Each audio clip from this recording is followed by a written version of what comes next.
Welcome to Byte-Size AI Learn. Today, we're diving into the world of binary search, a powerful and efficient algorithm for finding elements in sorted arrays. If you've ever wondered how computers quickly locate information in massive datasets, binary search is the secret. In this video, we'll not only explain how binary search works, but also visually track the exact path the algorithm takes as it searches for a target value. By the end, you'll understand both the logic and the code, and see why binary search is a must-have tool in every programmer's toolkit. Before we get into the details, let's talk about why binary search is so important. Imagine you have a phone book with thousands of names. Searching line by line would take forever. Binary search, however, cuts the search space in half with each step, making it incredibly fast. This efficiency is described as log n time complexity, which means even as your data grows, the number of steps increases very slowly. That's why binary search is a favorite for searching sorted data. Our mission today isn't just to find a value in an array. We want to trace the exact path binary search takes, the middle values it checks at each step. This path helps us understand the algorithm's decision-making process and gives us insight into how it narrows down the possibilities so quickly. By the end, you'll see how to return this path as an array, making the process transparent and easy to follow. Let's start with a concrete example. Suppose we have a sorted array, 1, 2, 3, 4, 5, 6, 7, and our target is the number 5. We'll use binary search to find 5 and record every middle value we compare along the way. This will help us see exactly how the algorithm works step by step. To make things clearer, we'll use visuals to show the state of the array at each step. You'll see which part of the array is being considered, where the pointers are, and which value is chosen as the middle. This approach makes it much easier to grasp how binary search zeroes in on the target. Begin with the entire array. The low pointer is at index 0 and the high pointer is at index 6. To find the middle, we calculate mid equals floor, 0 plus 6/2, which gives us index 3. The value at index 3 is 4. We compare 4 to our target 5. Since 4 is less than 5, we know the target must be in the right half of the array. We discard the left half and move forward. Let's break down the calculation. Mid equals floor, 0 plus 6/2 equals 3. The value at this position is 4. Since 4 is less than our target 5, we update our pointers. The new low pointer moves to index 4 while the high pointer stays at 6. This narrows our search to the right half of the array. Now our search space is smaller. The low pointer is at index 4 and the high pointer is still at 6. We calculate the new mid. Mid equals floor, 4 plus 6/2 equals 5. The value at index 5 is 6. We compare 6 to our target 5. This time, 6 is greater than 5, so we discard the right half and focus on the left. Let's look at the calculation. Mid equals floor, 4 plus 6/2 equals 5. The value at index 5 is 6. Since 6 is greater than our target 5, we move the high pointer to index 4. Now both low and high pointers are at index 4, so our search space is just one element. At this point, we've compared two middle values, 4 and 6. Our path so far is 4, 6. This path shows exactly which values binary search has checked, giving us a clear record of the algorithm's progress. Now both pointers are at index 4. We calculate the mid. Mid equals floor, 4 plus 4/2 equals 4. The value at index 4 is 5, which matches our target. We found the target and our path is now complete. 4, 6, 5. The search ends here and we return the path array. The completed path for our search is 4, 6, 5. This array shows the sequence of values checked by binary search, making the process transparent and easy to follow. It's a great way to visualize how the algorithm zeroes in on the target. Binary search is powerful, but what happens if the target value isn't in the array? The algorithm still follows the same process, but eventually, the search space becomes empty. Let's walk through an example where the target is not present. Suppose our array is still 1, 2, 3, 4, 5, 6, 7, but now we're searching for 8, a value not present in the array. We start with the low pointer at index 0 and the high pointer at index 6. The path is initially empty. As before, we calculate the mid. Mid equals floor, 0 plus 6/2 equals 3. The value at index 3 is 4. Since 4 is less than 8, we move the low pointer to index 4. The path now records 4 as the first value checked. Now low is at 4 and high is at 6. We calculate mid equals floor, 4 plus 6/2 equals 5. The value at index 5 is 6. Since 6 is less than 8, we move the low pointer to index 6. The path now records 6 as the next value checked. Now both low and high pointers are at index 6. We calculate mid equals floor, 6 plus 6/2 equals 6.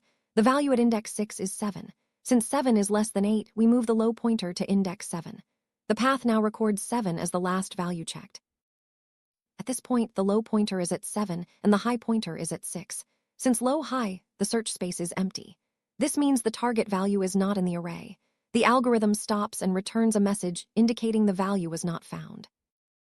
When the search space is empty, binary search concludes that the target is not present. The function returns a message like value not found. This ensures the algorithm handles all cases gracefully, whether or not the target exists in the array. Let's summarize the core steps of binary search. First, find the middle value of the current search space. If it matches the target, the search is complete. If the middle value is less than the target, discard the left half. If it's greater, discard the right half. Repeat these steps until the search space is empty. To reinforce these steps, let's visualize the process again. Each iteration halves the search space, quickly narrowing down the possibilities. This is what gives binary search its speed and efficiency.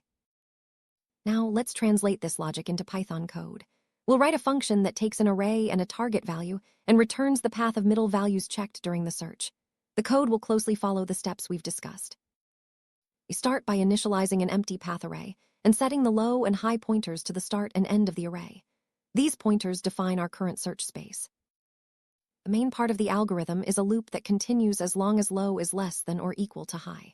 In each iteration, we calculate the mid-index, append the value at mid to our path, and compare it to the target. Inside the loop, we check if the value at mid equals the target. If it does, we return the path. If the value is less than the target, we move the low pointer up. If it's greater, we move the high pointer down. This process repeats until we find the target or the search space is empty.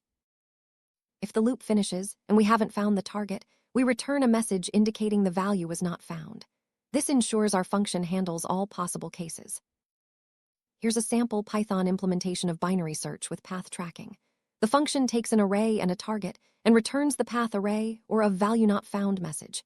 This code closely follows the logic we've discussed, making it easy to understand and modify. One of the biggest advantages of binary search is its efficiency. With each comparison, it eliminates half of the remaining data. This means that even for very large arrays, the number of steps required is surprisingly small. The efficiency of binary search is described as O log n time complexity. This means that as the array size grows, the number of steps increases very slowly. For example, searching 1,000,000 elements takes only about 20 steps. Binary search isn't just a theoretical concept. It's used in countless real-world applications. From searching databases to optimizing algorithms, its speed and reliability make it a go-to solution for developers everywhere. Let's quickly recap the successful search for 5. We started with 4, moved to 6, and finally found 5. The path 4, 6, 5 shows each value checked, making the process easy to follow and debug. Now let's recap the unsuccessful search for 8. We checked 4, 6, and 7, but the target wasn't found. The search space became empty, and the function returned value not found. Binary search is efficient, reliable, and easy to implement. By tracking the path of middle values, we gain a deeper understanding of how the algorithm works and can easily debug or explain its behavior. When implementing binary search, be careful with pointer updates and loop conditions. Off-by-one errors can cause bugs.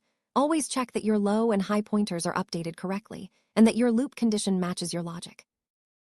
There are several variations of binary search, such as finding the first or last occurrence of a value or searching in rotated arrays. The core idea remains the same, but the implementation details may change. While we've focused on Python, binary search can be implemented in any programming language. The logic is universal, making it a valuable skill for all developers. Binary search only works on sorted arrays. If your data isn't sorted, you'll need to sort it first, which can add extra time. For unsorted data, other search algorithms may be more appropriate. Binary search isn't just for code. The same logic is used in real life, like looking up a word in a dictionary or finding a name in a phone book. By always checking the middle, you quickly narrow down your search. To really appreciate binary search, imagine searching 1 billion elements. Linear search would take up to 1 billion steps, but binary search would need only about 30. That's the power of having the search space each time. In the age of big data, efficient algorithms like binary search are more important than ever. They allow us to process and analyze massive datasets quickly, making modern technology possible. Let's summarize what we've learned. Binary search is an efficient way to find elements in sorted arrays. By tracking the path of middle values, we gain insight into the algorithm's process. The Python implementation is straightforward and adaptable. The best way to master binary search is to practice. Try implementing it yourself, experiment with different arrays and targets, and track the path each time. You'll quickly become comfortable with both the logic and the code. Binary search is a fundamental tool for every programmer. Its efficiency and simplicity make it a go-to solution for many problems. Whether you're preparing for interviews or building real-world applications, binary search is a skill worth mastering. Now that you've learned the basics of binary search, consider exploring more advanced topics like binary search trees or searching in rotated arrays. Each builds on the core concepts we've covered today. Thanks for joining this visual journey through binary search in Python. Remember, the key is understanding the logic and being able to trace the path. With practice, you'll be able to implement and explain binary search with confidence. Happy coding!